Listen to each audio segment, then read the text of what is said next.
Assalamualaikum warahmatullahi wabarakatuh. Alhamdulillahirabbil alamin. Puji syukur kehadirat Allah Subhanahu wa taala atas rahmatnya yang tak terhingga sehingga pada pagi hari ini alhamdulillah kita bisa bersama berkumpul di ruang guru SMP Negeri 22 Surabaya. Di sini saya mohon izin Bapak Ibu, saya akan menyampaikan diseminasi tentang budaya positif di SMP Negeri 22 Surabaya. Sebelumnya Bapak Ibu sehat semua ya? Nah, kita lantunkan dulu yel-yel dapuda kita. Dapuda jaya luar biasa. Alhamdulillah masih semangat. Nah, ini salam dan bahagia saya sampaikan dari Kementerian Pendidikan dan Kebudayaan, Riset dan Teknologi Bapak Ibu untuk panjenengan semuanya. Nah Bapak Ibu, sebelumnya kita mengenang masa lalu terlebih dahulu. Coba diingat-ingat pengalaman yang menyenangkan dan tidak menyenangkan di masa sekolah dulu. Pasti Bapak Ibu pernah mengalami peristiwa yang menyenangkan atau yang tidak menyenangkan pada masa sekolah dulu. Kemudian mana yang paling mudah diingat? Biasanya yang paling mudah diingat itu yang ini peristiwa yang dimarahi atau dihukum gitu ya Bapak Ibu ya. Kemudian mengapa sampai teringat sampai sekarang? Saya pun masih ingat dulu pernah dimarahi sama guru PK, ini masih ingat sampai sekarang. Iya. Kemudian sekarang kenangan apa yang Bapak Ibu ingin dimiliki oleh siswa panjenengan semua? Ya, jangan sampai pengalaman yang tidak menyenangkan yang pernah Bapak Ibu alami dialami oleh siswa kita ya. Oke, ini nanti saya akan menyampaikan materi berikut. Ada disiplin positif dan keyakinan kelas, kemudian teori motivasi, kemudian kebutuhan dasar manusia, restitusi, 5 posisi kontrol, dan restitusi segitiga restitusi. Nah, Bapak Ibu, saya ingin menanyakan yang pertama, hukuman dapat mendisiplinkan anak. Kira-kira panjenengan setuju apa betul? Setuju ya. Hukuman dapat mendisiplinkan anak. Setuju ya.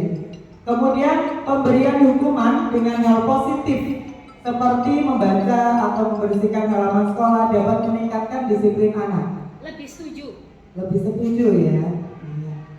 Kemudian memberi penghargaan dapat meningkatkan motivasi belajar anak. Sangat setuju. Itu mungkin yang selama ini kita sepakati bersama. Nah, nanti di sini kita akan menemukan apakah pernyataan-pernyataan ini benar atau tidak, gitu ya. Apa sih disiplin itu? Nah, ini definisinya, kita lanjut saja. Sekarang kita membahas tentang disiplin dan nilai-nilai kebajikan. Bapak Ibu, ini saya ada alat bantu untuk membuat keyakinan kita ya. Saya beri kertas masing-masing satu terlebih dahulu.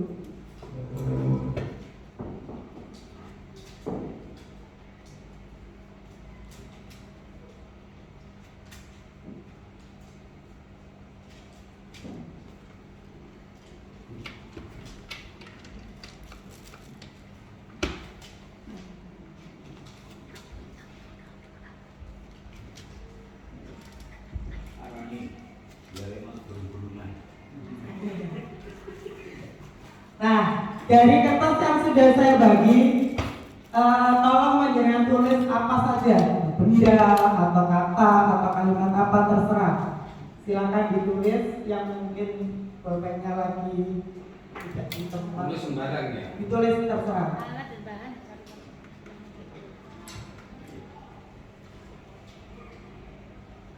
Tulisan itu sebagai ilustrasi dari sesuatu yang secara nyata sangat aman berharga bagi Anda. Terserah, bisa sepatu. Oh, saya lebih senang ini, kepingin anunya sepatu, boleh. Letakkan di salah satu tangan Anda, kepalkan dengan erat. Jadi dipegang secara erat. Dan bayangkan ada sesuatu orang di dekat Anda yang berusaha membuka kepalan tangan Anda. Nah, ini kita simulasikan ya Bapak Ibu. Tolong Bu Rida sama Bu Diva bisa masuk ke depan dulu. Yang sini mungkin bisa Pak Rahmat dengan Pak Roni. Berpasangan Bu Rida sama Bu Diva. Ini genggam. Iya, Bu Rida. Nah, kira-kira Bu Rida dengan Bu Iva tahu nggak tulisan yang dipegang yang sudah ditulis masing-masing? Betul tahu ya. Pak Rahmat juga Pak Roni? Nggak tahu ya. Nah sekarang coba setelah dipegang erat, Bu Rida ingin tahu apa yang ditulis sama Bu Iva. Mungkin bisa berusaha membuka kepalan tangan itu, dirayu, dibujuk atau ditakut-takuti atau bahkan dimarahi, terserah, sampai tangannya mau membuka atau tidak mau membuka itu keputusan dari masing-masing dari Bu Iva. Jadi Bu Rida yang membujuk Bu Iva, bisa nggak buka tangan kepala tangannya? Pak Roni bisa dengan Pak Rahmat yang membuka. Yang berarti yang bujuk Pak Roni.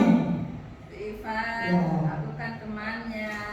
Ya bisa. Makanya Buka Pak, dibuka. kan kita sayang, kita berteman. Bukalah jemari tanganmu supaya saya tahu apa isinya. Ya. Yang dikatakan Pak Roni apa ya Pak Roni? Tapi yang terakhir apa Pak? Pak Roni, dibuka Pak Roni. Ya, ini Pak, buka Pak. Buka ya, dibuka ya. Pak Bu Iva mau buka nggak? Pokoknya kan ini tadi barusan Sudah diremas-remas, enak sehingga saya mau membukakan. Gitu ya. Kalau Pak Roni mau langsung dibuka ya, dengan senang hati ya, tanpa harus dirayu. Tanpa harus dirayu ya. Terima kasih. Silakan duduk kembali dulu. Ya. Nah Bapak Ibu ternyata kedua belah kelompok tadi dua-duanya mau membuka tangan kita atau apa yang sudah kita genggam dengan kuat ternyata bisa dengan senang hati untuk membukanya. Nah, kira-kira ini gini. Sebenarnya Bapak Ibu, Bu Rida untuk mempengaruhi Bu Iva itu sebenarnya keputusan membuka tangan itu ada pada siapa? Bu Iva ya, berarti ada pada diri kita sendiri yang saat kita di posisi memegang kertas tersebut. Sama dengan Pak Rahmat dengan Pak Roni. Artinya apa? Apapun keputusan yang kita ambil itu adalah tergantung diri kita. Kalaupun kita tadi tidak mau membuka kepala tangan kita, it's no problem, tidak masalah. Ya. Sebenarnya dirayu bagaimanapun, kalau tidak mau membuka, ya tidak akan terbuka. Jadi siapa yang mengontrol diri kita? Diri kita sendiri seharusnya. Tapi orang lain pun ternyata bisa mengontrol diri kita. Seperti itu Bapak Ibu. Nah, sekarang stimulus responnya. Perubahan paradigma stimulus responnya, kita mencoba mengubah orang agar berpandangan sama dengan kita. Teori kontrolnya, kita berusaha memahami pandangan orang lain tentang dunia. Kemudian perilaku buruk dilihat sebagai suatu kesalahan, selama ini seperti itu. Padahal semua perilaku mempunyai atau memiliki tujuan. Tidak perlu kita terlalu tergesa-gesa menjudge siswa kita salah, tapi kita tanya dulu tujuannya apa dan bagaimana. Kemudian orang lain bisa mengontrol saya Hanya Anda yang bisa mengontrol diri Anda sendiri. Sebenarnya kita sendiri yang bisa mengontrol diri kita sendiri. Dan selanjutnya, oke, ini teori kontrolnya. Ada 3, disiplin, motivasi, posisi kontrol, dan kemudian dasar manusia. Kemudian nilai-nilai kebajikan universal.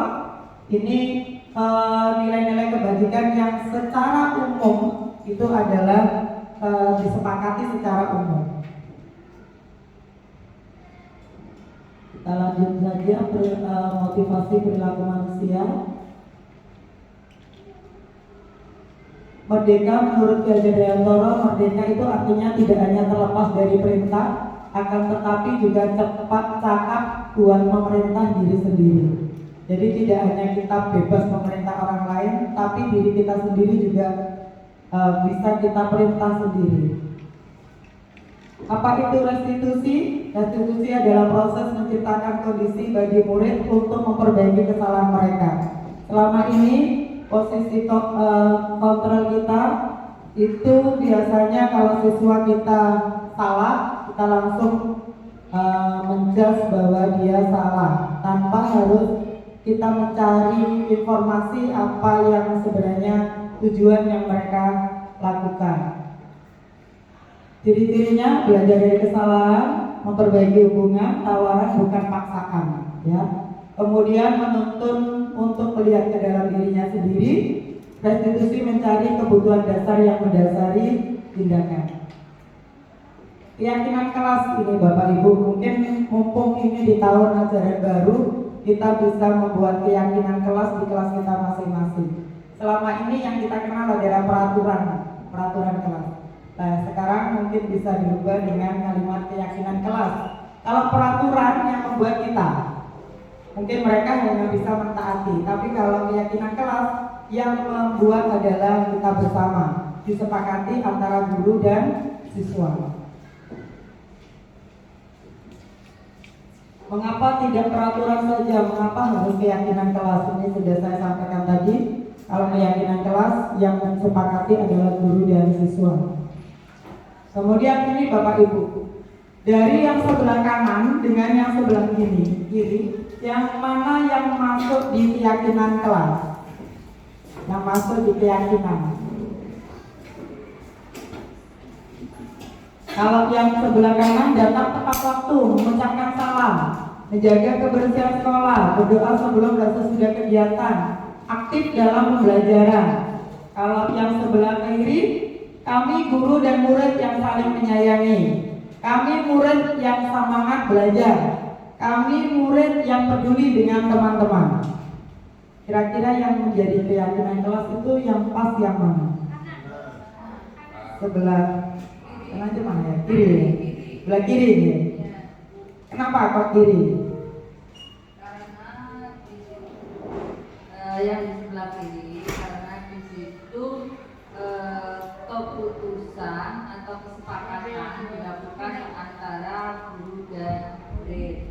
Sedangkan yang sebelah kanan itu merupakan aturan yang sudah ditetapkan oleh sekolah atau merupakan tata tertib yang sudah ditetapkan oleh sekolah.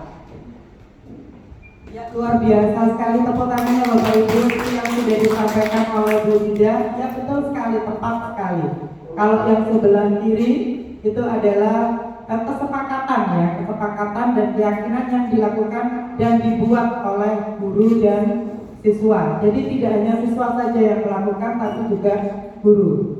Kemudian kalau yang sebelah kanan ini sudah berupa peraturan, jadi anak-anak datangnya harus tepat waktu. Anak-anak kalau harus menjaga kebersihan lingkungan, nah itu sudah berupa peraturan. Oke, kita lanjutkan. Sekarang ini, selalu kembalikan buku ke tempatnya. Ini merupakan keyakinan kelas yang apa, Bapak Ibu? Siapa yang mungkin bisa menjawab? Selalu kembalikan buku di tempatnya, berarti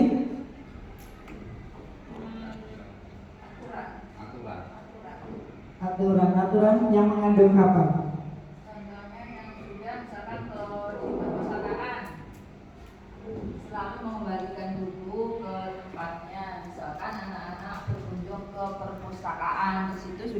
aturannya bahwa kalau anak-anak selesai membaca buku harus dikembalikan ke tempatnya. Itu sudah merupakan aturan yang dibuat oleh perpustakaan. Berarti menunjukkan kedisiplinan gitu ya. Oke. Kemudian mungkin hadir di sekolah 15 menit sebelum pembelajaran dimulai menunjukkan apa? Aturannya bagaimana Pak ini? Ya. Jadi di situ sudah tertera di dalam peraturan sekolah bahwasanya anak-anak 15 menit sebelum bel dimulai atau pelajaran dimulai harus sudah berada di sekolah. Itu. Ya, luar biasa. Berarti menunjukkan kedisiplinan gitu ya Pak ini. Disiplin. Kita lihat bersama-sama Bapak Ibu. Nah, ini. Kalau selalu kembalikan buku di tempatnya, dia keyakinan kelasnya adalah tanggung jawab. Kalau dilarang mengganggu orang lain berarti mau menghormati orang lain. Hadir di sekolah berarti menghormati orang lain bisa, berkomitmen bisa. Jadi komitmen dari dirinya sendiri, bukan kita menyuruh tanpa disuruh. Seperti itu. Dan selanjutnya, sekarang tindakan guru, mencatat 100 kali di dalam buku. Ini biasanya kita zaman dulu ya. Kalau ada kesalahan, kita dihukum tulis sampai sekian lembar kan, seperti itu. Saya tidak akan terlambat lagi, semuanya seperti itu. Hukuman atau konsekuensi? Pak Rahman.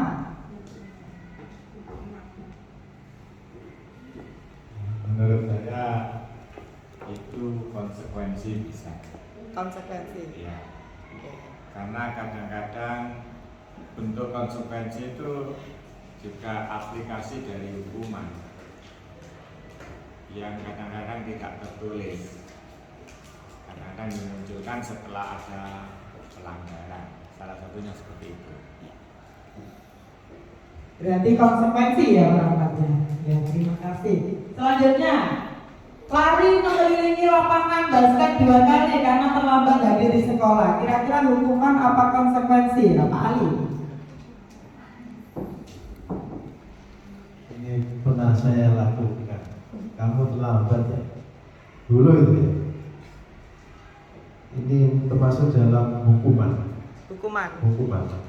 Jadi anak yang terlambat hadir di sekolah sesuai dengan peraturan sekolah. Kemudian kalau saya jadi tatipnya, saya suruh untuk lari mengelilingi lapangan. Jadi ada hukuman.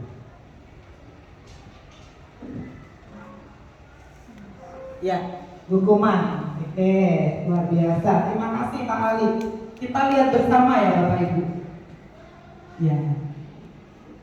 Mencatat 100 kali di dalam buku kalimat saya tidak akan terlambat lagi termasuk hukuman. Kemudian menggantikan kertas tugas teman yang telah dicoret-coret, berarti konsekuensi. Dia sudah nyoret-nyoret kertasnya temannya, konsekuensinya apa? Berarti harus diganti. Ya, seperti itu. Membersihkan tumpahan air di meja tulis karena tersenggol pada saat belajar. Itu konsekuensi, masuk di konsekuensi. Seperti itu Bapak Ibu. Kita lanjutkan. Hukuman memang berhasil pada orang-orang sukses karena mereka dapat menyerapnya dan memaafkan si penghukum. Hukuman tidak bekerja pada anak yang memiliki identitas kegagalan karena tindakan ini hanya menegaskan ketidakmampuannya. Ini keynote yang luar biasa. Sekarang kemudian dasar manusia dan dunia berkualitas. Ada kasih sayang, ada penguasaan, ada kesenangan dan kebebasan.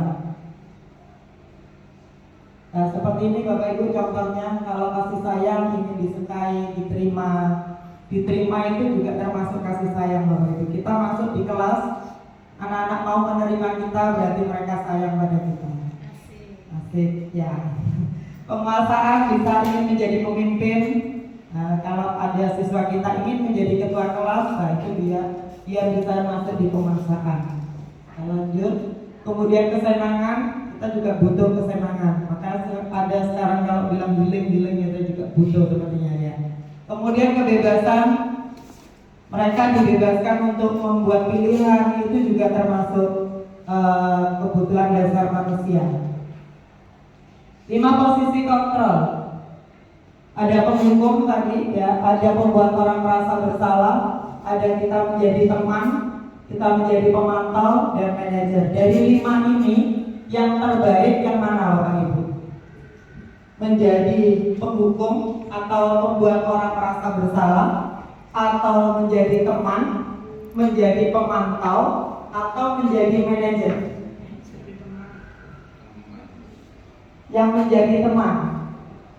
Ya, Bu Eni silakan. Alasannya bagaimana? Ya, terima kasih diberikan kesempatan untuk menjawab. Kalau saya menjawabnya teman karena kita antara guru dan murid atau anak didik kita supaya anak-anak tidak ada tidak ada rasa bahwa kita itu guru yang dimana yang memang harus guru yang ditiru, tapi kita juga bisa untuk curhatan anak-anak apa yang tidak puas dalam kelas itu. Misalkan dia punya masalah apa ketika di rumah, kemudian dia bercerita, itu bagian seperti itu. Tapi tetap kita menjaga konsekuensi bahwa kita itu tetap menjadi guru dan sebagai pendidik. Gitu. Jadi supaya anak-anak tidak takut dengan kita gitu maksudnya. Jadi kita kerabat aja lah gitu kalau di kelas gitu. Terima kasih. Ya, luar biasa. Terima kasih Bu Eni. Itu alasannya ya kalau kita memilih memposisikan diri kita sebagai teman. Tadi saya dengar Bu Iva sempat menyampaikan sebagai manajer. Mungkin bisa dikasih alasannya Bu Iva. Terima kasih atas waktu yang diberikan. Sebagai manajer, kalau kita sebagai manajer dalam posisi guru ya, manajer itu kan bisa mengelola segalanya di dalam kelas. Jadi baik itu membentuk agar anak-anak senang, membuat strategi, kemudian mengelola, mengajak berinteraksi, bergurau, bermain, sungguh-sungguh ataupun kasih sayang, itu bisa masuk ke dalam manajer. Begitu menurut saya. Terima kasih. Ya, luar biasa. Nah, ini nanti Bapak Ibu akan kita lihat ya, kita itu pasnya ada di mana, apa di penghukum atau di manajer, atau sebagai teman atau sebagai pemantau. Mungkin dari atas itu aja sudah bisa kita lihat. Penghukum, identitas yang gagal, penghukum dan membuat orang yang merasa bersalah. Ini menjadikan murid kita menjadi gagal, Bapak Ibu, karena mereka akan berbuat sesuatu hanya untuk menghindari hukuman. Kemudian sebagai teman dan sebagai pemantau, ini akan menjadikan murid kita mengharapkan imbalan atau ketergantungan pada orang lain. Jadi ada tendensinya dia melakukan tertib, itu ada tendensinya. Karena dipantau, oh orang bupati sering baru bisa tertib. Kalau tidak ada ya sudah senangnya sendiri, tidak muncul dari dirinya sendiri. Nah, kalau jadi manajer, dia akan menghargai dirinya sendiri. Ya, karena dia tidak merasa bersalah, tidak merasa terpantau, tidak merasa karena ada orang lain yang memantau dia. Jadi dia berbuat dari bisa memanage dirinya sendiri. Kalimat penampilannya mungkin bisa nanti dibaca. Sekarang yang terakhir ini, segitiga restitusi. Bapak Ibu, dalam menyelesaikan sebuah masalah ada segitiga restitusi yang perlu kita lalui di saat kita di posisi manajer. Ada menstabilkan identitas, kemudian validasi kebutuhan, dan menanyakan keyakinannya. Seperti ini, berbuat salah itu hal yang manusiawi. Kita sampaikan dulu, kalau murid kita salah bukan tidak harus langsung menjudge. Kamu berbuat salah karena begini, karena terlambat ya, berarti kamu itu tidurnya terlalu malam dan lain sebagainya. Langsung menjudge seperti itu. Tapi cukup kita sampaikan dulu. Ya, memang kalau kita tidur terlalu malam, manusiawi ya, berarti bangunnya pasti tidurnya kurang sehingga tidurnya bangunnya kesiangan. Kita tanyakan ke mereka, Lantas sebenarnya yang terbaik bagaimana? Sebenarnya terus bagaimana yang harus kita lakukan dan lain sebagainya. Seperti itu Bapak Ibu. Itu mungkin sekilas tentang destinasi saya sehari ini, tentang budaya positif yang mungkin bisa diterapkan untuk siswa kita, untuk murid-murid kita yang tercinta. Mudah-mudahan manfaat Bapak Ibu. Saya mohon maaf bisa sudah mengganggu waktunya panjenengan semua. Harapan saya apa yang sudah saya dapat di Guru Penggerak bisa tersampaikan juga pada panjenengan semua. Mudah-mudahan manfaat. Saya akhiri. Assalamualaikum warahmatullahi wabarakatuh.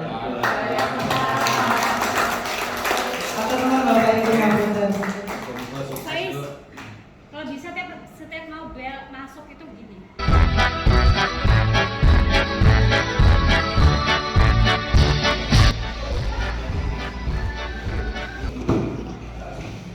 Assalamualaikum warahmatullahi wabarakatuh. Waalaikumsalam warahmatullahi wabarakatuh. Alhamdulillah anak-anak, gimana kabar kalian semuanya? Baik ya, sehat? Alhamdulillah. Nah anak-anak, hari ini hari pertama kalian masuk sekolah ya? Hari pertama kalian masuk sekolah dan hari pertama pula kalian sudah memasuki kelas 9. 9 apa ini? I. Nah, di awal tahun ajaran baru ini, Bu Faiz minta kalian mempunyai sebuah keyakinan. Keyakinan itu harus dilaksanakan secara bersama-sama. Datangnya dari mana? Dari diri sendiri. Gitu ya. Nah, keyakinan kelas yang akan kita buat bersama-sama ini, kita laksanakan bersama, kita buat bersama. Ya, kita laksanakan bersama. Konsekuensinya ya berarti kita tidak boleh melanggar. Bisa ya? Nah, paham tentang keyakinan kelas? Ya, kalau dulu namanya peraturan, sekarang tidak boleh ada kata peraturan, tapi keyakinan kelas, bukan peraturan ke. Kalau peraturan yang membuat Bu Guru, kamu yang melaksanakan. Sepakat tidak sepakat ya harus dilaksanakan. Tapi kalau keyakinan kelas yang membuat kita bersama, yang melaksanakan siapa? Kita bersama. Nanti ada klasifikasi, oh ini yang dilaksanakan murid, ini yang dilaksanakan guru, ini yang dilaksanakan murid dan guru. Gitu ya. Nah, Bu Faiz punya stiker ini. Nanti kamu tulis di sini. Ya, apa sih yang kamu inginkan dalam membuat keyakinan kelas ini? Selama pembelajaran ingin yang bagaimana gitu ya? Jemaah haji.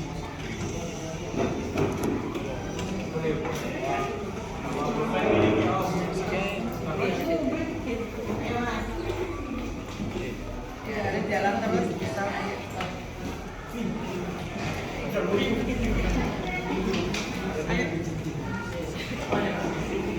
Setiap orang menulis ya.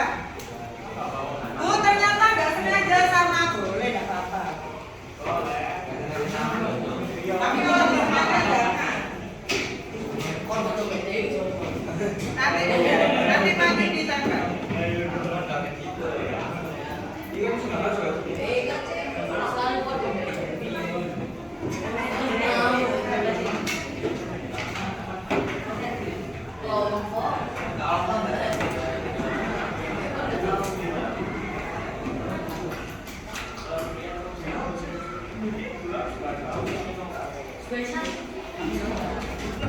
Boleh iyo.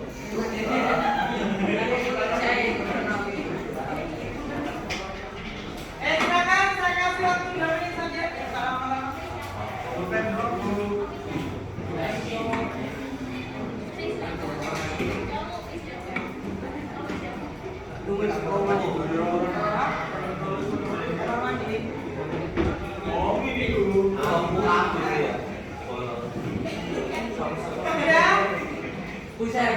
Belum.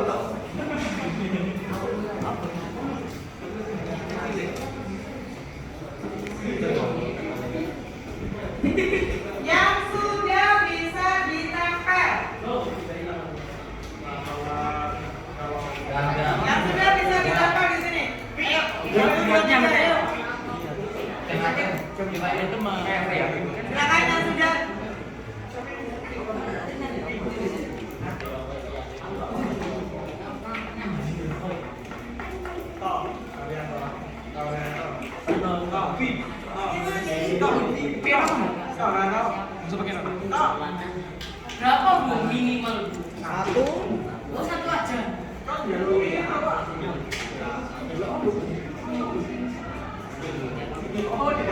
Hai teman.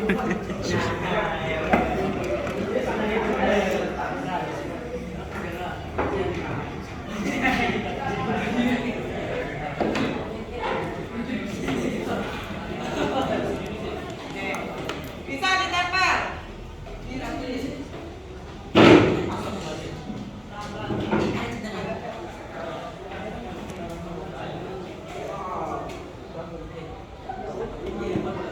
Bu, boleh minta lagi nggak?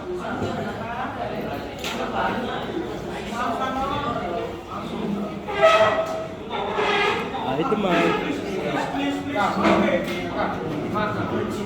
Bu, boleh minta satu lagi?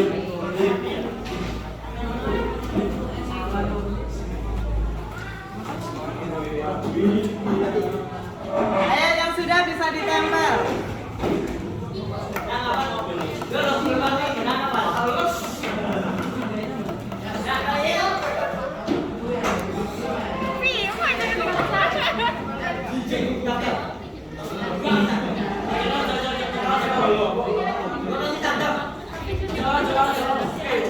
Bawahnya sini nak.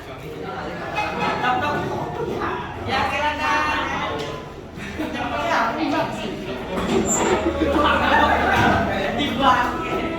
Oh jatuh.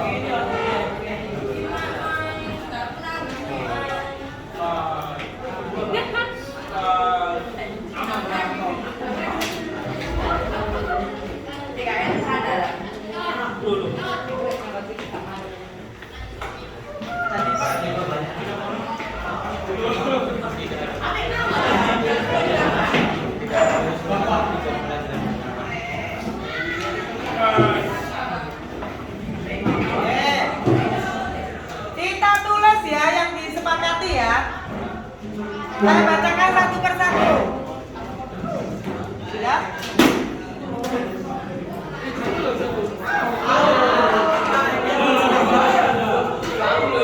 Saya bacakan satu persatu, kita sepakati ya. Diperhatikan dulu. Sekretarisnya siapa? Bisa yang tulis itu ya? Oke. Ini yang disepakati ya. Kaget ya? Agak besar. Nomor 1. Saya bacakan. Tidak ada kerusuhan waktu jam pelajaran. Sebentar, Mbak. Tidak ada kerusuhan waktu jam pelajaran. Berarti kelasnya harus apa itu? Tertib. Tertib di dalam kelas. Tulis. Tertib di dalam kelas.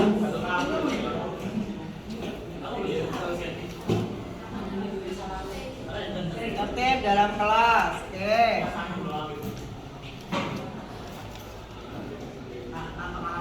Kemudian tidak merusak fasilitas kelas. Berarti apa? Menjaga. Menjaga apa? Menjaga fasilitas kelas. Ya.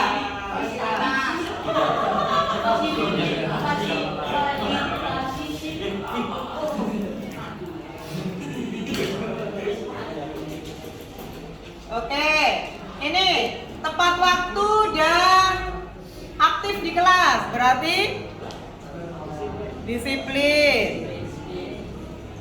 Disiplin.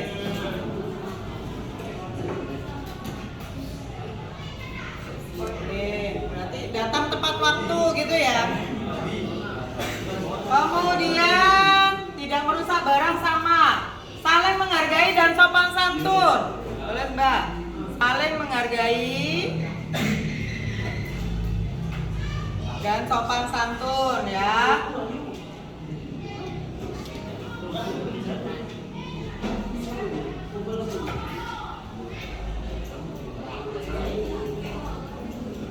Kemudian bekerja sama menjaga kebersihan kelas. Sepakat ya? Menjaga kebersihan kelas. Kerja bekerja sama.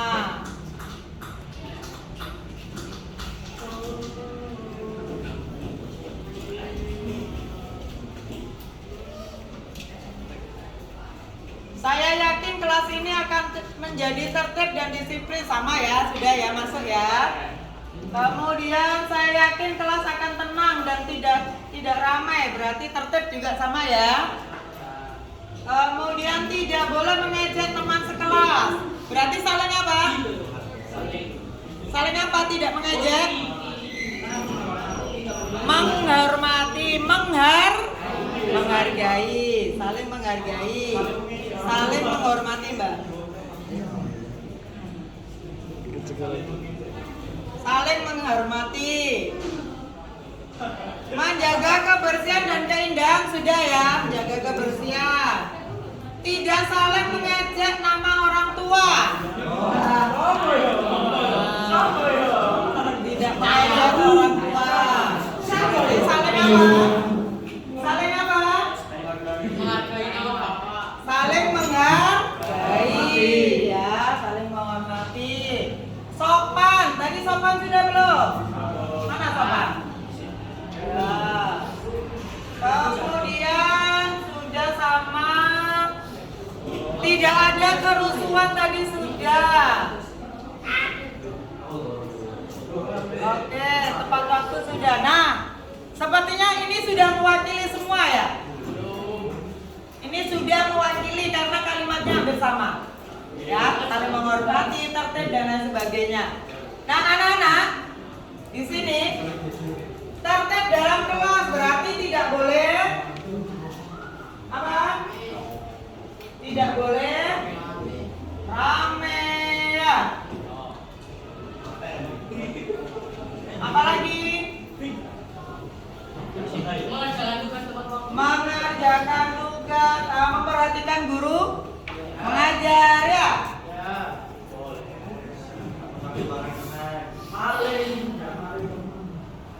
Guru mengajar ya. Terus tidak mengganggu teman, masuk enggak? Tidak mengganggu teman.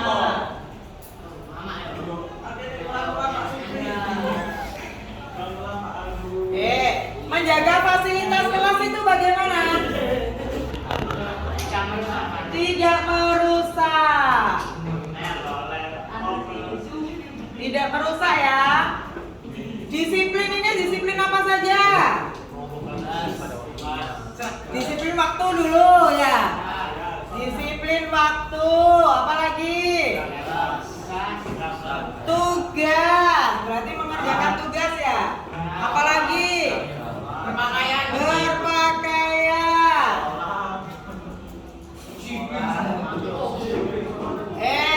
Menghargai berarti tadi ya, tidak boleh mengejek ya, tidak boleh mengolok temannya, apalagi orang tuanya ya. Kemudian menjaga kebersihan berarti apa?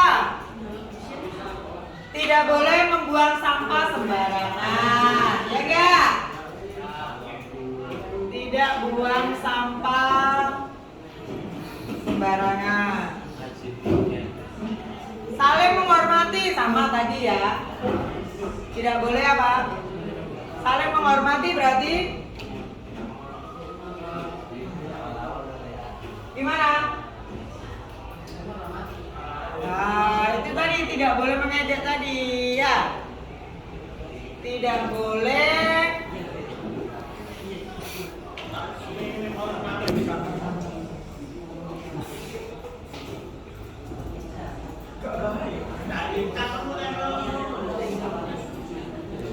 ya, anak-anak, alhamdulillah pada hari ini kita sudah membuat sebuah keyakinan kelas ya. Dan keyakinan kelas ini harus tadi apa? Dilaksanakan bersama. Siapa tadi yang membuat keyakinan kelas? Kita semua ya. Siapa yang melaksanakan? Kita semuanya. Bisa melaksanakan? Insya Allah ya. Nah, ini nanti akan saya foto, saya kirim ke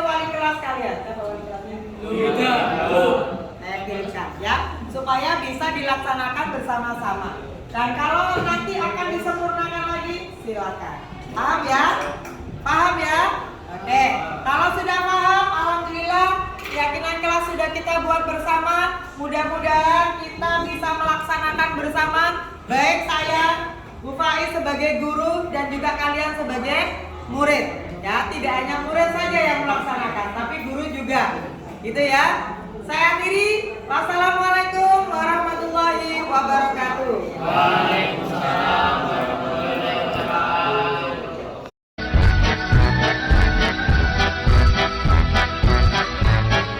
Assalamualaikum warahmatullahi wabarakatuh. Perkenalkan, nama saya Talita dari kelas 9I. Saya senang sekali dalam membuat keyakinan kelas bersama teman-teman dan Bu Faiz. Semoga kami bisa menjadi lebih bertanggung jawab. Terima kasih. Assalamualaikum warahmatullahi wabarakatuh. Saya Habibi dari kelas 9. Saya sangat senang sekali membuat keyakinan kelas bersama Bu Faiz dan teman-teman. Semoga kami bisa lebih disiplin. Terima kasih. Assalamualaikum warahmatullahi wabarakatuh. Perkenalkan, nama saya Nadine dari kelas 9. Saya senang dan bersemangat sekali dalam membuat keyakinan kelas bersama Bu Faiz dan teman-teman. Semoga dengan adanya keyakinan kelas bisa menjadikan bisa bekerja sama dan menghargai orang lain. Terima kasih.